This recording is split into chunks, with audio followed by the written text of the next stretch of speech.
Ito po ang magiging balita natin ngayon, araw na ito. PRRD, papatayin. Nako, may nakuhang intel. Planong yariin si PRRD. Nako, talagang bastusan na po. Talagang mga demonyo itong mga ito. Pangalawa, BBM, nagtatago kasama si Ko. Oh, pambihira. Ha? BBM, nagtatago na. Nakikita nyo pa ba si BBM? Wala na. Wala na. Nagsubi-subi na. Pangatlo, Marcos, siya pa rin. Nagtatago sa palda ng babae. Iyon. Typical of a Marcos. Di umano. Okay? Yan po ang ating magiging topic ngayon. Hindi na po natin pagtatagalin. Diretso po tayo agad-agad sa ating topic. Pero bago yan, ako muli nagpapaalala, huwag po niyong kalimutan, mag-like po. I-like niyo po itong video na ito. And doon sa mga hindi pa po subscribers, sige na, pakicheck nyo lang po. Pa-konting lambing, pakicheck nyo kung nakasubscribe na kayo. Kung hindi pa, subscribe. Click the subscribe button. Okay? Dito sa channel ni Coach Oli.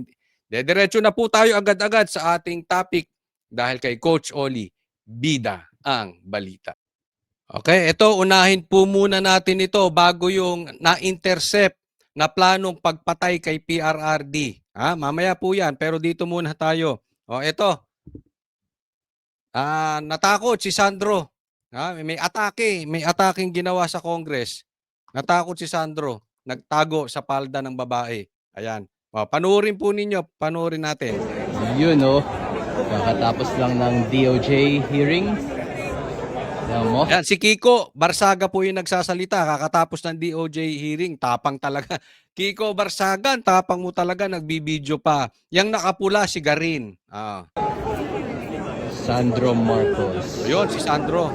Dami natin. Maliit palang tao talaga to. Ano kaya height na ito si Sandro? Parang si Parang si Charis lang eh. Sige. Good afternoon. Good afternoon, Kiko. Kumusta na yung kaso ni Tito Romualdez mo? Oy, asartalo! Teka muna, kamusta yung kaso ng tito mo? Pero kita nyo, may epal. Garin epal. Kaso ni Tito Romualdez mo? Ay, siya ba pumasok?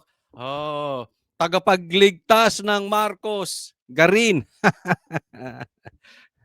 Ang dami, no? Ang daming aso. Di ba? Kalat na kalat ang bihira.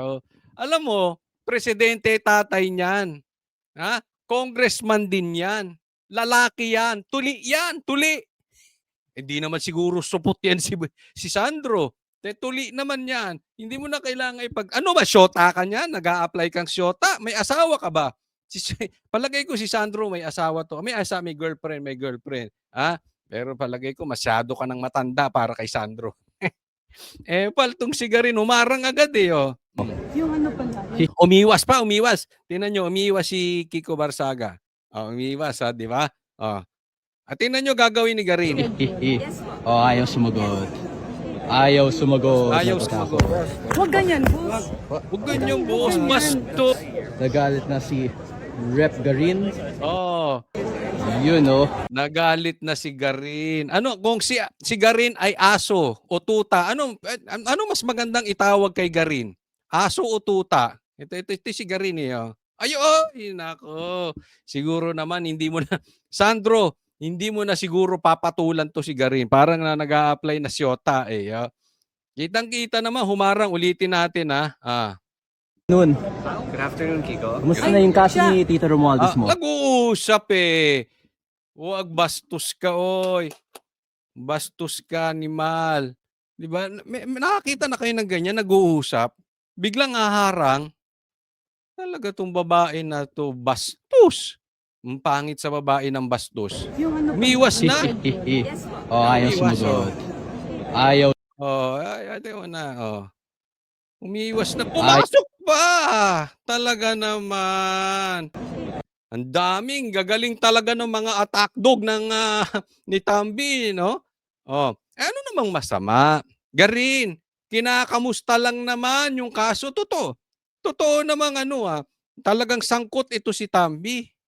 Diba? Ano namang masama kung kamustahin? Ewan ko ba sa nangyayari sa ating bansa, bakit nagkaaganito? Pero alam mo, May kasabihan, like father, like son. Tingnan mo yung tatay, 'di ba? Tago ng tago, ngayon di makita. Ang sabi nga kasama ni Saldico, di umano. Ng tago, baka nanonood ng concert o F1. Oh, 'di ba? Hindi nga makasagot yung si ano, duwag yun. Weak, sabi nga ni PRRD, weak yan si Bongbong. Oh, nakatago sa palda ni Lisa. Kung hindi sa palda ni Lisa nakatago, sa sa palda ni Claire. Oh, eto naman si ano, si si Charis, ay si Charis. Ano pangalan nito? Si Sandro. Tumago naman kay kay Garin. Pwede mo naman sabi, "Oy, alis ka diyan, wag kang epal. Kaya ko ipagtanggol ang sarili ko, lalaki ako." Eh, hinayaan lang niya eh. Oh. Oh, hinayaan lang niya na yung babae ang kumontrol ng sitwasyon. Hindi ganyan ng lalaki. Oy, hindi ganyan. Dapat yung lalaki ang kumokontrol ng sitwasyon. Nako. Talagang bakla. Hindi, ako nagtatanong lang, Sandro, ikaw ba ay bakla? Wala naman masama kung bakla kasi sabi nga ni Sir Jack, may guding at may bading. So walang masama kung bakla. Basta guding ka, hindi ka bading. Kasi gawain niya ng bakla. At the same time, talagang, or nagtatago ka lang sa palda talaga ng babae. Ay, kayo na ang sumagot. Pero ito naman huwag ka namang magalit, no? Huwag kang magalit kay Kiko dahil nagtatanong lang naman. Pero alam nyo, seriously, bilib ako sa tapang nitong si Kiko Barsaga. I may disagree with some of his antics, no? Pero pagdating sa tapang, buo ang loob. Yan ang mga kailangan natin, buo ang loob. Sa panahon ngayon, lalo't politiko ka, bibihira ang kayang umatake kay Tambi. Pansin nyo ba? Sa Senado, hawak sa liig, di ba? Ang dami sa Senado, bakla, duwag. Hawak sa liig ni Tambi. Sa Kongreso, puro bading. Hindi man lahat, marami. Kasi diyan, bilang politiko, bilang pulis, sundalo, huwag na huwag mong kakantiin si Tambi. May kalalagyan ka. Huwag na huwag mong kakantiin si Bongbong. May kalalagyan ka. Pero itong mama na ito, hindi yan. Mukha lang mama pero hindi siya. Si Kiko Barsaga, buo ang loob. Talagang sinalubong niya. Talagang alam natin maraming consequences to. In the near future, babalikan to si Kiko Barsaga. Alam na natin yung style nila eh. Even nga si si Revilla binabalikan ngayon, di ba? Kaya alam naman natin ang hindi sumuporta yung mga kaanak niya doon sa di ba? Ngayon binabalikan yung mga tumanggi sa impeachment. Like sila Jinggoy, sila Villanueva. Alam mo na, atake ng ganun. Ito, babalikan to si Kiko Barsaga. Kaya, knowing all those situations, yung lahat ng atake na yon, still tinutuloy niya. Kasi merong iba, binabanatan si Tambi, hindi naman kayang banatan si Bongbong. Di ba? Marami dyan. Ang tatapang, nakabaril pa yung iba, komunista. Pero siya, parehas. Yung iba naman, nababanatan si Bongbong, hindi kayang banatan si Tambi. Yung iba naman, si Tambi nababanatan, hindi kayang banatan si Bongbong. Diba? Kahit vlogger may ganyan, kaya malalaman mo agad kung sino nasa payroll ni Tambi o ni Bongbong eh. Diba? Oo, may iba nga DDS pa. But anyway, eto parehas. Kasi parehas may kasala yan eh. Pwede ba? Sabi nga ni Cayetano, pwede ba namang si Saldico lang? Siyempre, merong kapangyarihan na mag-insert. Sino may kapangyarihan mag-insert? Di si Tambi. Sino may kapangyarihan para pirmahan yun? Di si Bongbong. So parehas sabit yan. Pero tingnan nyo si Kiko, buo ang loob. Yan po ang kailangan nating politiko ngayon. Napaka-importante sa panahon ngayon. This is where suportahan natin. This is very important. Yung politikong tatayo na kayang bakbakan si Tambi at saka si Bongbong. Yung hindi nahahawakan sa leeg gaya ng mga tuta sa Senado, napaka-importante sa atin yan. Kasi ang laki po ng sinasakripisyo niyan. Kaya ayos ka, Saldi. O ito po next. Mali yung nasabi ko. Hindi pala si ayos ka Saldi, ayos ka Kiko. Oh, kanina yung isa nagtatago sa palda, si Sandro nagtatago sa palda ng babae. Ito isa pa to. Oh, magkakamag-anak yan, mga nagtatago sa palda ng babae. Oh, next. Busy po ang Pangulo sa mga private meeting sa palasyo at sa susunod po hanggang Sabado ay marami po siyang gagawin pong paglabas at Ano sabi natin? Pagkatapos ng SONA, tatago na yan si Bongbong. Juts na. Duts. Di umano. Yan yung sinasabi, di ba? Oh, hindi, Claire, tanong lang to. Huwag ka magagalit, ha? Huwag ka magagalit lang. Kami tayo nagtatanong lang. Nawawala ba si Bongbong dahil nagpapababa ng tama? Diretsahin na natin. Baka may tinitake na antibiotic o nasobrahan sa multivitamins. Tanong lang naman. Nagpapababa ng tama ng amats, ng pagkabangag, nagtatago hanggat maging sober ulit. Nakatago, syempre, parang ano yan eh. Ano man tawag dun sa mga nag-hibernate, mga animal, nakatago pag winter. O ito naman, nakatago pag nagpapababa ng tama. Nagtatanong lang. Kasi alam mo, parang unusual di ba? Dumadaan tayo sa gitna ng unos. Nagkagulo-gulo na nga dyan sa Luneta. Nagporma-porma si ganyan-ganyan. Natakot din si John Vic. Di ba? Pero alam ko na, inggit to si John Vic. Dapat kung andyan si Tory yung gumaganong ganyan sa Luneta. Ay sa dyan sa Mindiola. Pero anyway, napaka-unusual na biglang nawawala ang presidente sa ganitong sitwasyon. Ngayon siya dapat kailangan. So, bangag ba? Bangag, baka nakatira ng antibiotic. Baka may sakit kasi.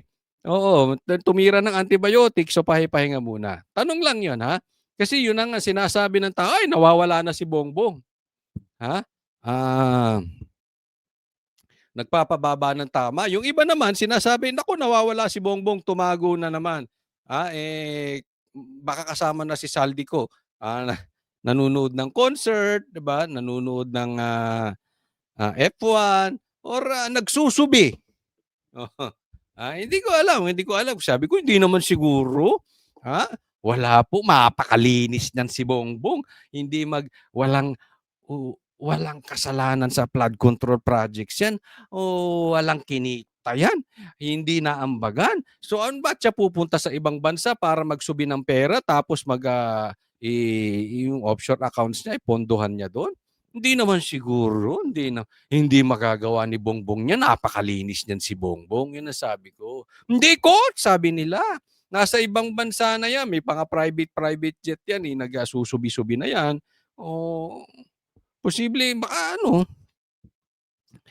para kung sakaling magkaroon ng gulo at talagang mauwi sa Hawaii na naman, gaya nung dati sa kanyang tatay, nakatago na siya. Nadala na yan. But, pag tinignan mo talaga, hindi gawain ng matinong presidente. Kung kailan may ganitong gulo, saka nakatago. Dapat ngayon siya aktibo. 'Di ba? Yan ang presidente. Ngayon ka dapat. Ngayon ka kailangan. Hindi namin kailangan ng optics nyo. Hindi namin kailangan si Claire. Hindi namin kailangan makita si Claire. Hindi namin makita yung mga announcement nyo. Kailangan ka namin makita. Marcos, Bongbong, ano bang gagawin mo? Nakatago ka na naman dyan sa palda ni Claire. Pero kung magtatago ka lang din sa palda ng babae, sana pumili ka na ng maayos-ayos. ng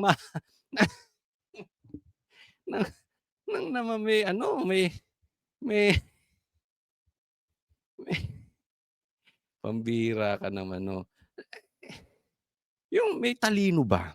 Yung kasi hindi po lahat ng abogado ako, I mean, meron kasi mga matatalinong abogado talaga, eh. Si Claire ako, sa tingin ko ang level nitong si Claire, angat lang 'to ng mga 3 paligo kay Gadon. Ganitong klaseng abogado 'to. Paganon-ganon din, eh. Kung hanap ka ng iba. Ako magtatago ka lang sa palda ng babae. At magkakaroon po siya ng mga events. So, tignan po natin ang kanyang mga activities sa mga susunod pang mga araw. Naku, magkakaroon ng events. Ano activities? Oh, may interview na naman siya. Solo interview sa Channel 2, Channel 5. Oh, hindi na naman siya haharap sa press. Bakla. Bading. Oh, or magluluto na naman siya ng pakbit. Yung gawaing tinatakbuhan ng problema. That is so you, Bongbong Marcos. Lagi kang tumatakbo sa problema. Asa ka sa babae. Is there any form of threat against the president, which is why he had to stay away Baka threat ng overdose. Anong threat pinagsasabi mo? Walang threat. Paanong threat? Pinagtatanggol siya ng mga komunista. Yung mga nanggulo komunista, membro ng akbayan. Sabi teacher party list. Ako, may isa pa dyan, si Castro, di ba? Convicted, child abuser. Gabriela, ang babata pa nung iba. Ang aga nyo mag-recruiting. Ang aga no. Ako, kung if given a chance, ayoko na talagang pag-aaralin mga anak ko, delikado. I-homeschool ko na lang. Effective yun. No, nako. But anyway, punta tayo dito. Delikado. Grabe recruitment. Lalo't pagka babae yung anak ninyo, ma-recruit ng mga komunista, patay na. Or ma-recruit ng mga kalalakihan, dali na. Tapos na. Ay nako. from public engagements in the last 3-4 days? Wala po. Wala pong nararamdaman sa kasalukuyan na threat.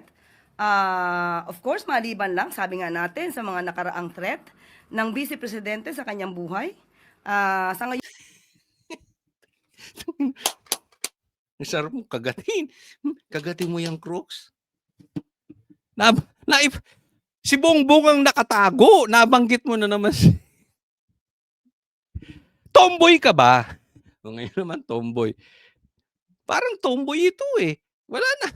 Wala nang nabanggit. I mean, hindi ako galit sa bakla at sa tomboy. Kaya lang, alam mo, napaka-unusual na isang babae. Lahat na lang si Claire, si Sara na lang si Sara.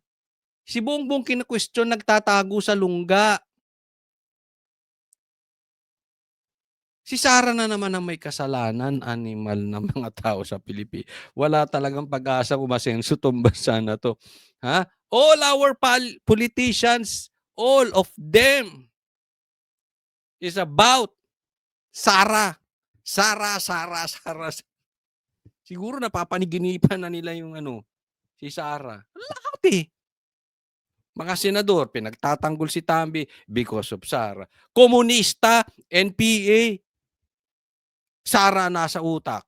Dilaw, Sara nasa utak. Pula, Sara nasa utak. Pink, Sara nasa utak. Mga sira kayo.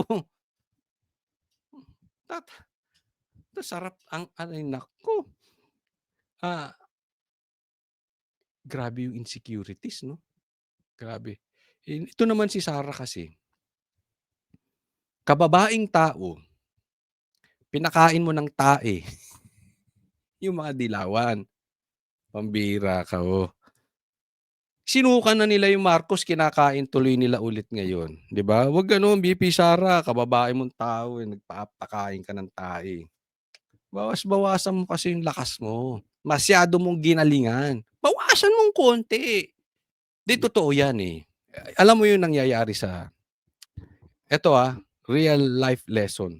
Yung nangyayari kay Sara, nangyayari po yan sa trabaho. Di ba pag ikaw yung maganda ang ginagawa, maganda performance mo, daming kaaway? Tama o tamang-tama? Hindi lang sa ano yan, hindi lang sa trabaho. Even sa school. Oh, pag ikaw yung maraming medal, ikaw yung nananalo, 'di ba? Oh, pati parents nakikisali, "Uy, wag niyong gagawin 'yan, ha." Kaya ayoko nung magsali-sali diyan sa PTA, pati PTA pinupulitika. Pagka magaling yung anak mo, 'pag magaling yung ano mo, maraming medal, pinupulitika. Oo, 'di ba? Kaya nga yung mga matatalino, yung mga kumukuha ng malalakas na grades, nababash, 'di ba? Oh, mahirap. Eto, salamin 'tong pulitika natin, salamin.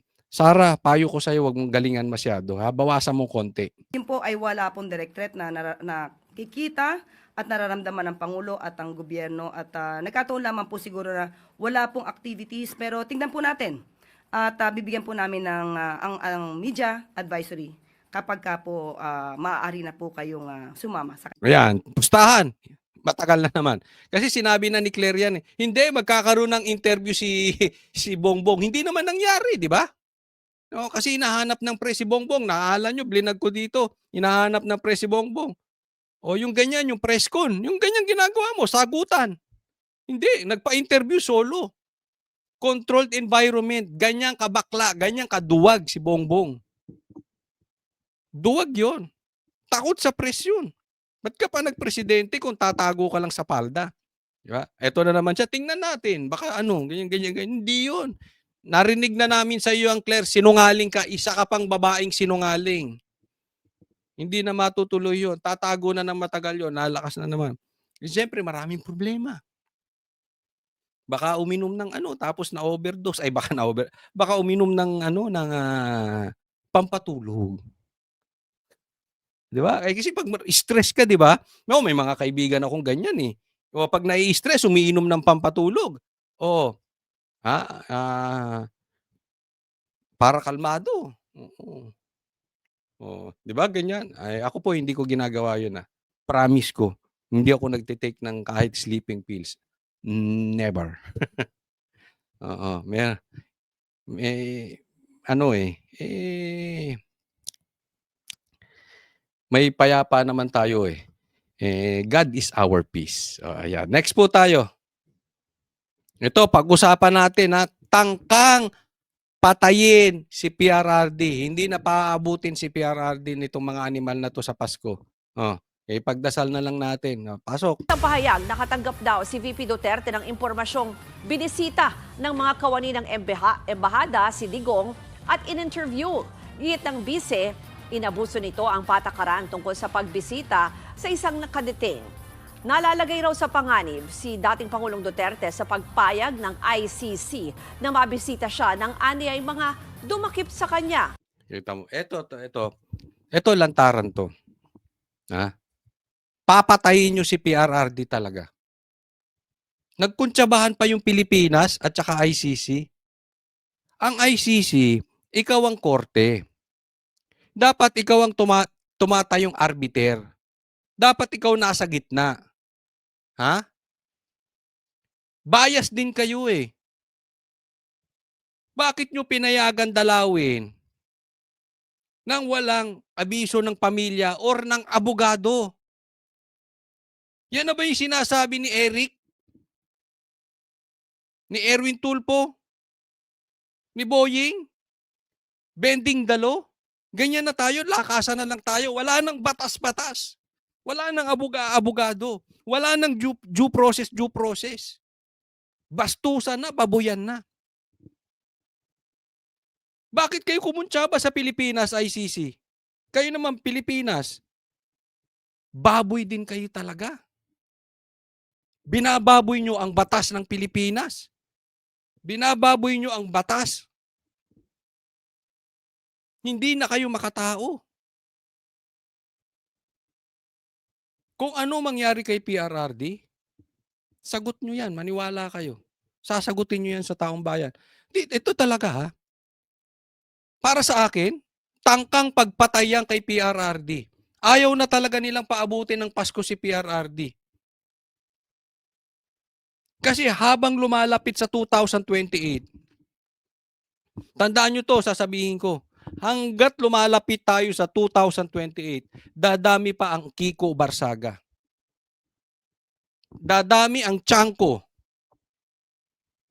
Dadaming mga politiko na babaliktad at ipagtatanggol ang katotohanan. Because 2028, they know BP Sara will sit surely as president.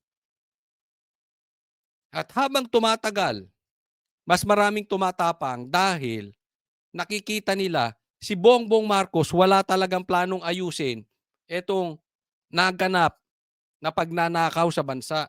Takipan ng takipan eh. Pinaikot-ikot tayo ng Senado. Alam nyo bang nangyari? Ha? Lahat na lang nabanggit. Pero si Bongbong at saka si Tambi, wala. Hindi pinag-uusapan. Ganyang katuta yung mga senador na yan. Hindi man lahat, pero alam nyo kung sino ang mga tuta sa Senado. Okay lang dyan sa Congress eh. Matagal na nating alam tuta yung mga yan. Dahil nakikinabang sila. Pero yung sa Senado, tuta na tuta kayo, naturingan pa namang dating pulis. Ginagawa ninyong noontime show ang Pilipinas. Tingnan mo yung papatayin nyo si PRRD. Di, totoo to ha. Kasi isipin mo, ikaw, halimbawa, ginawang ka ng krimen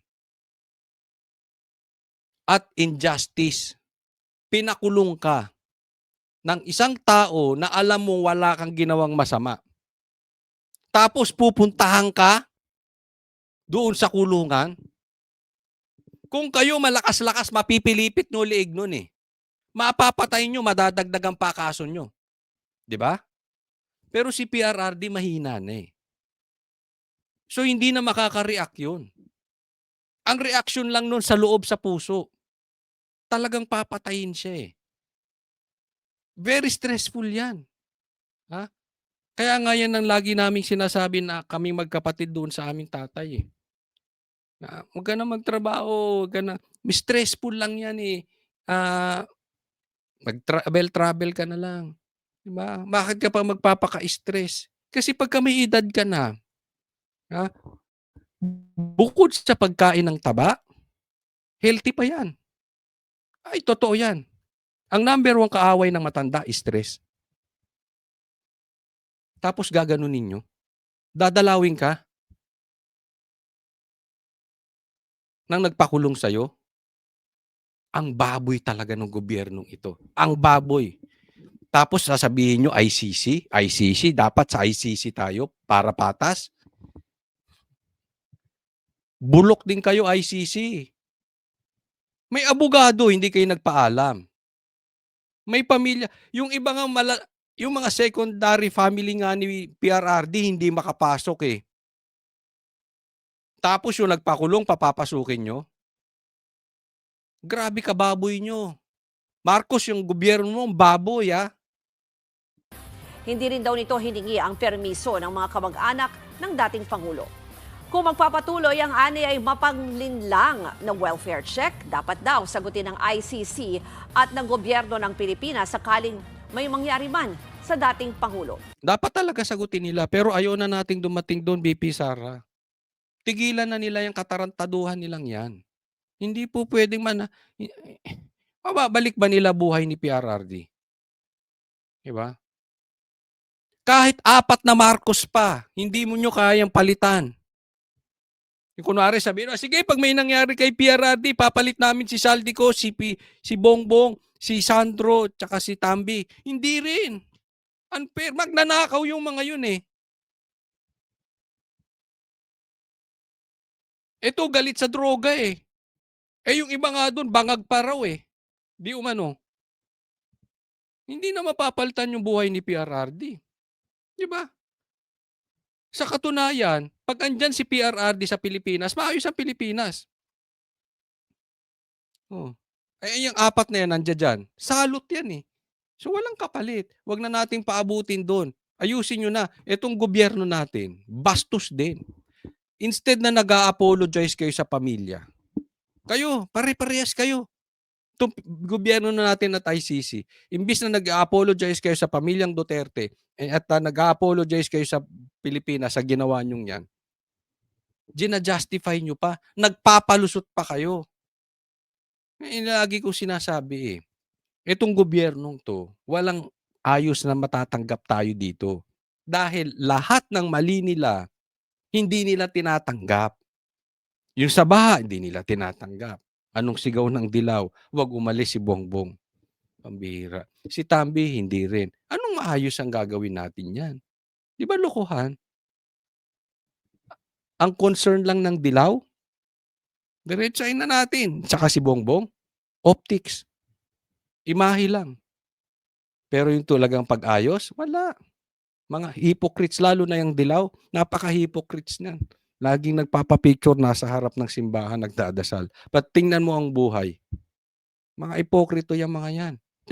Tingnan mo ang ginagawa sa politika.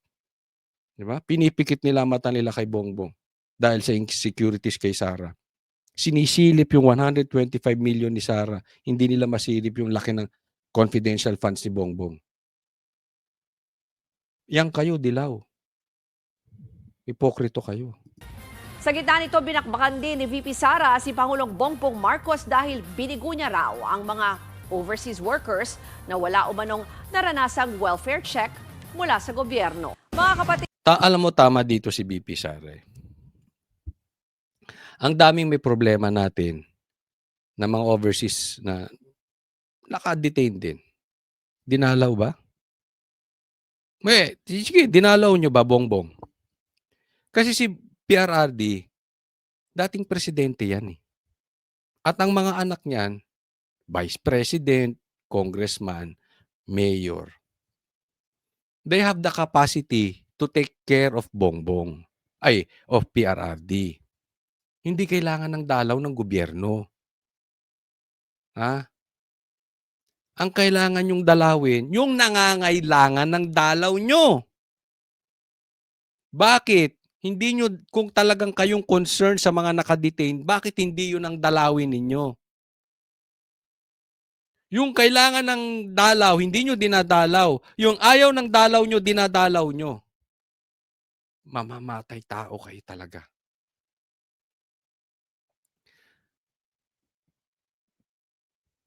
Paano kung tinurukan si PRRD ron? Isipin lang natin, di ba? Paano kung nalason si PRRD ron? Sino sisisihin?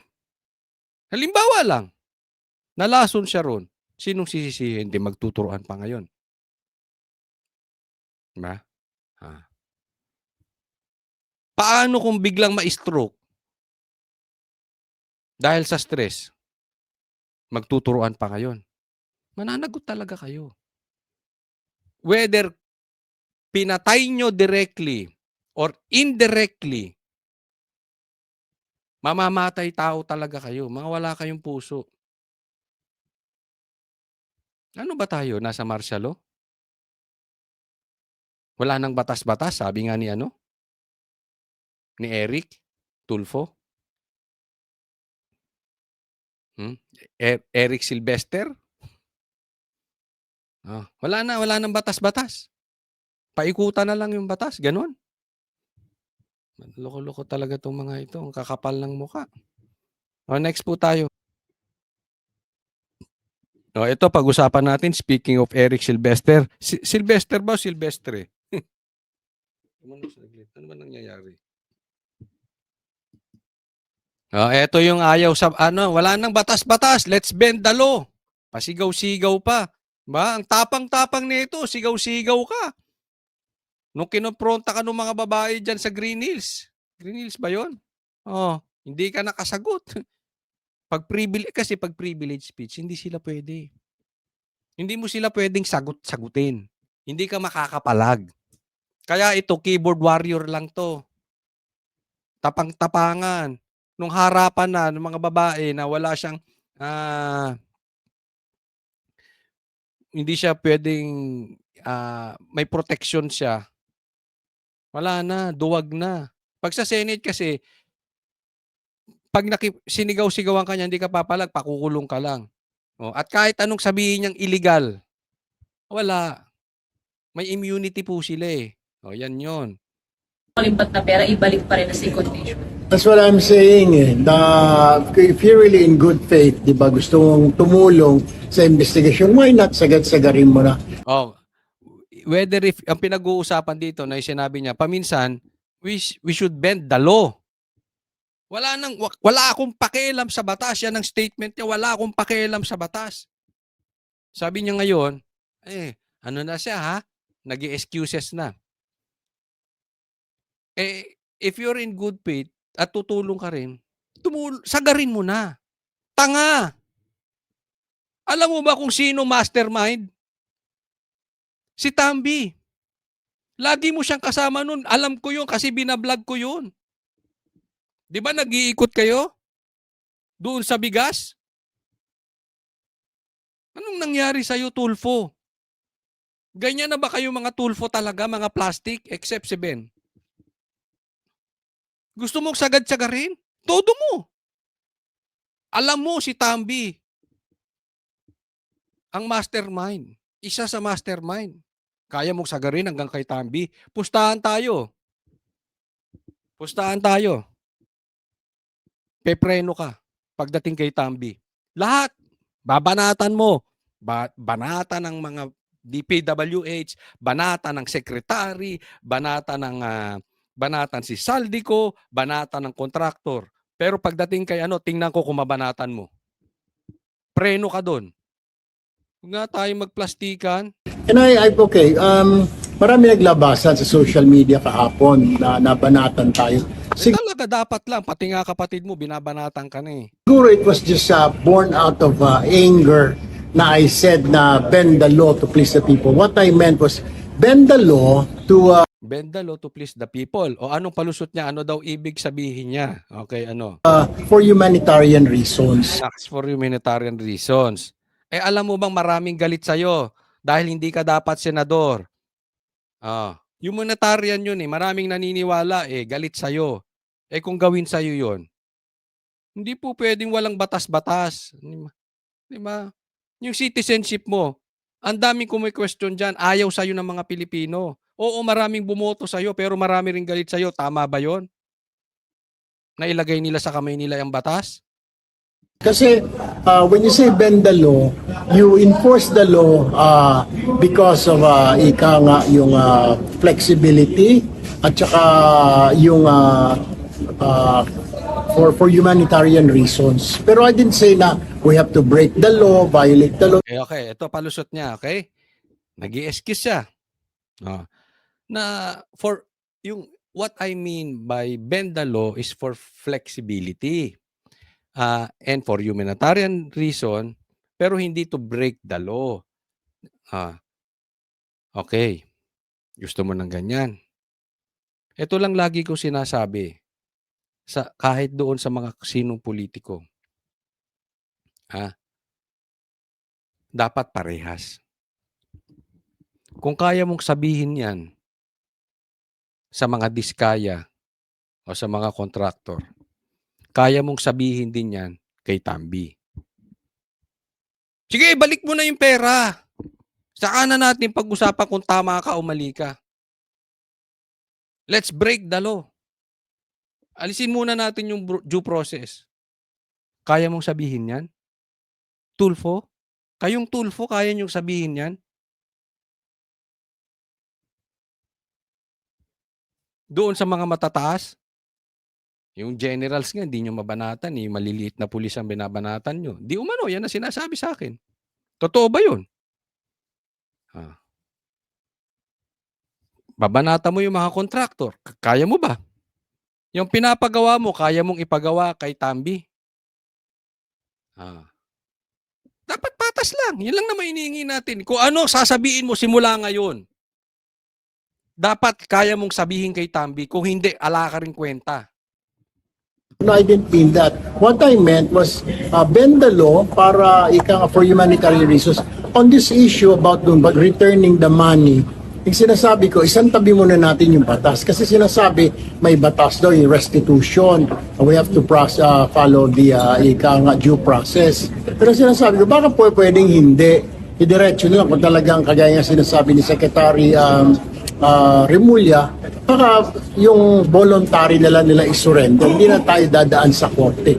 Ayan, sige. Okay yan, sige. Yan ang palusot niya, hindi na tayo dadaan sa korte para mapabilis, alisin na natin yung due process, let's bend the law, pero hindi ganyan ang explanation mo kahapon. Ang explanation mo, wala akong pakialam sa batas. Ha? Hindi ko lang ma-eksaktong yung verbatim na sinabi mo, pero may ganon to that effect ang yabang. Ngayon, iba tono mo. Ha? Dahil nabanata ka, nag-i-excuse ka.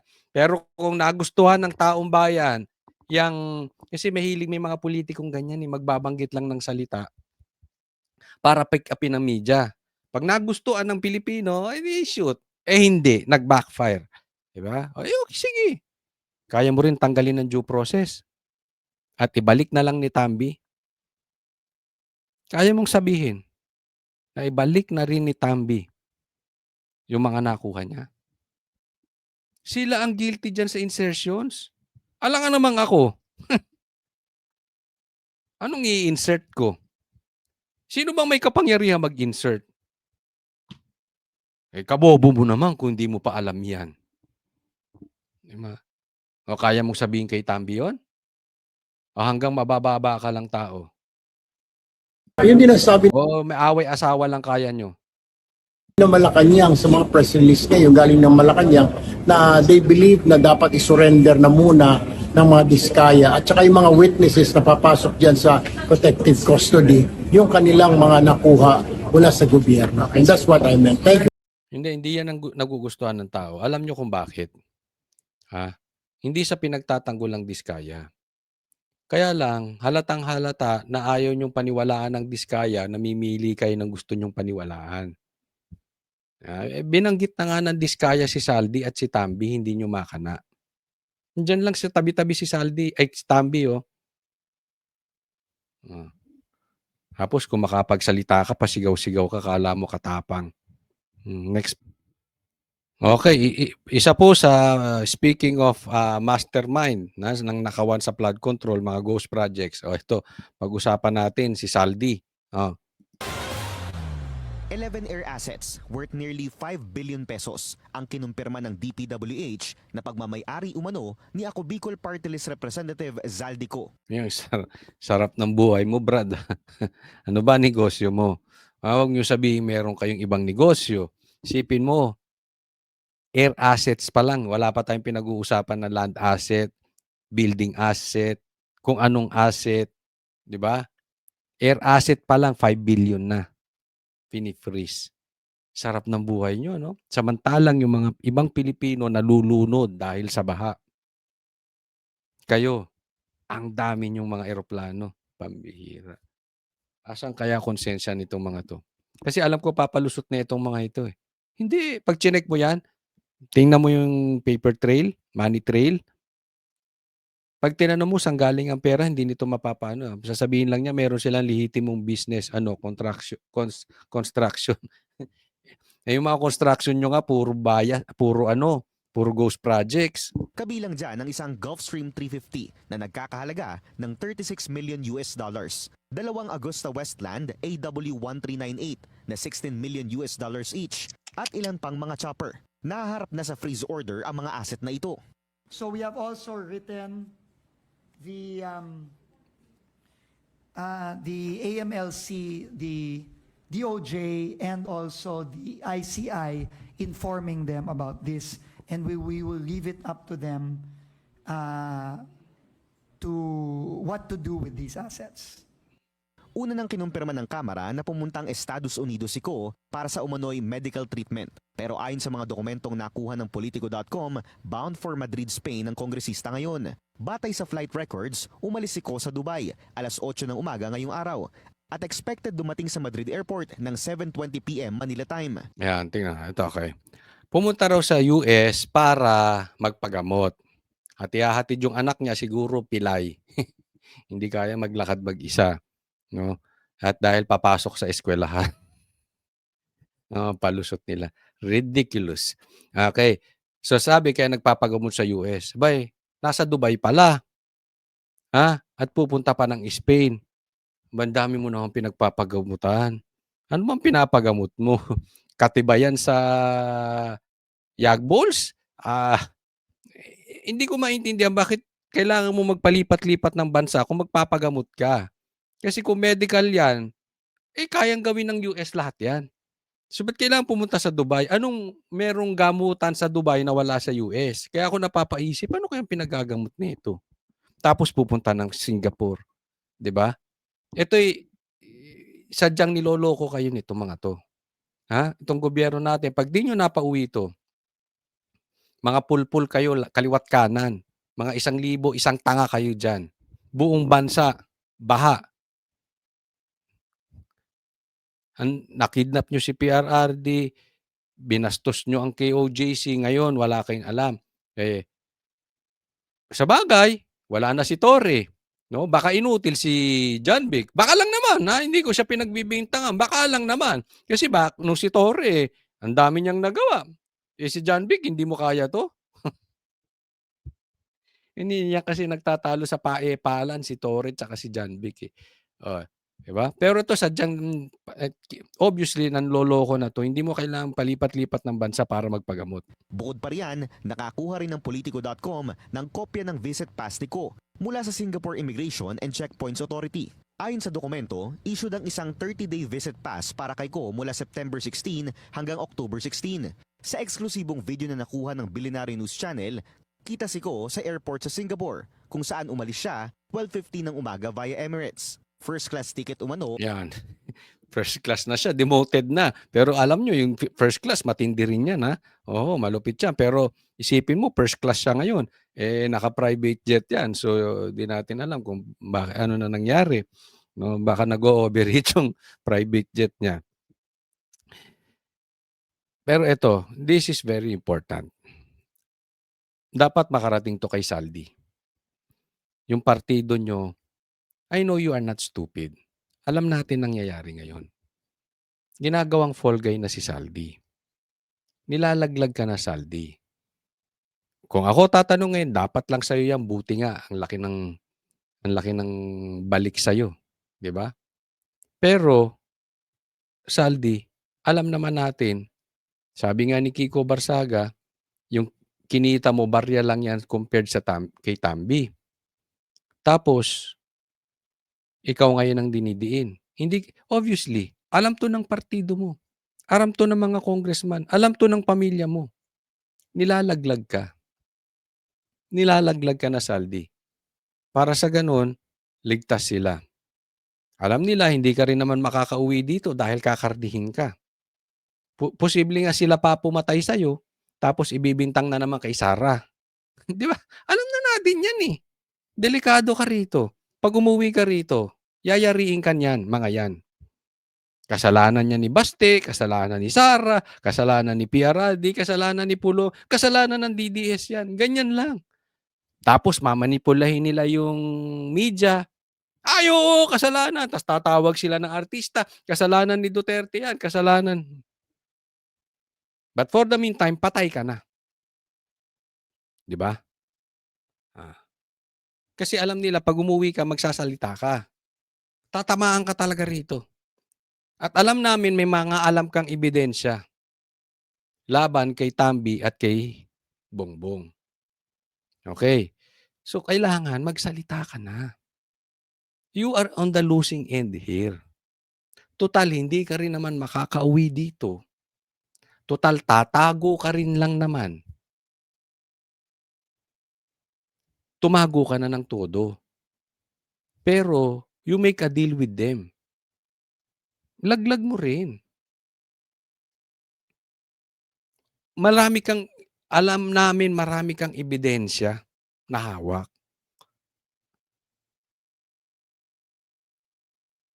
Ikaw na lang ang fall guy? Di ba? Papayag ka ng ganon? Wag. Pinagkaisahan ka rito. Yung mga kaibigan mo, nilaglag ka, hinudas ka. Yung sa tingin mong poprotekta sa'yo, hindi. Ginawa kang panangga. Ginawa kang shield. Ikaw ang ginawang proteksyon. Inalay. Kumbaga para hindi sila masisi ng taong bayan, ikaw ang inalay sa taong bayan. Kasi alam nila yung bayan, alam nila yung strategy na yan. Galit ang taong bayan eh. Kailangan meron silang malalabasan ng sama ng loob.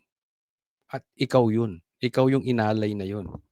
Magsalita ka, Saldi. Ang binook ni Ko at binayaran in cash. Revoke na ang travel clearance ni Ko matapos siyang madawit sa flood control scandal. Ayon sa ilang former DPWH officials, minsan na raw siyang nag-deliver ng 1 bilyong pisong kickback na nakalagay sa mahigit 20 maleta sa penthouse ni Ko sa isang hotel sa Taguig. Bukod kay Ko, target din ng yaman ng 26 na taong dawit din sa investigasyon. Nahaharap din sa freeze order ang vehicle assets worth 474.4 million pesos, kung saan ang malaking bulto pagmamay-ari ng mga diskaya sa halagang 218 million pesos. Ibig sabihin nito, hindi pwedeng ibenta. At kung merong mga kababayan tayo na nakikipag-transaction dito at gustong bumili ng mga sasakyan na ito, dito sa mga taong ito, magdalawang isip na po kayo kasi pati po kayo madadamay dito. Nako, patay tayo dyan. Patay tayo. Ha? Vince, Secretary Vince.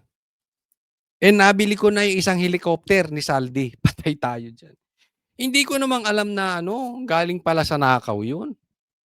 Nabili ko na nakaparada na nga dito sa garahe namin doon sa 6th floor ng bahay ko. Nakaparada. Pambihira naman Nadamay patuloy ako. Pero cash ko naman binili. Cash. Contractor din kami. Pero hindi galing sa flood control projects. Ha? Oo. Paano ba gagawin? Pakitulungan nyo nga ako kasi bago naman sinabi to ni Secretary Vince, nabili ko na yung mga ibang assets ni Saldi. Yung isang private jet saka isang helicopter. Naku, patay tayo dyan. Magtatago patuloy ako. Anyway, good job yung ginagawa mo, Vince. Pero titingnan din namin. Kaya mo bang gawin yan kay Tambi? Yung ICI ba, kayang imbestigahan talaga ang Ilocos at ang Leyte? Titingnan namin. Madali namang malaman kung sino-sino ang tuta ng Pilipinas. Huwag pong kakalimutan, i-like po itong video na ito, ha? And sana po sa mga hindi pa po nakasubscribe, muli tayo yung nagpapaalala.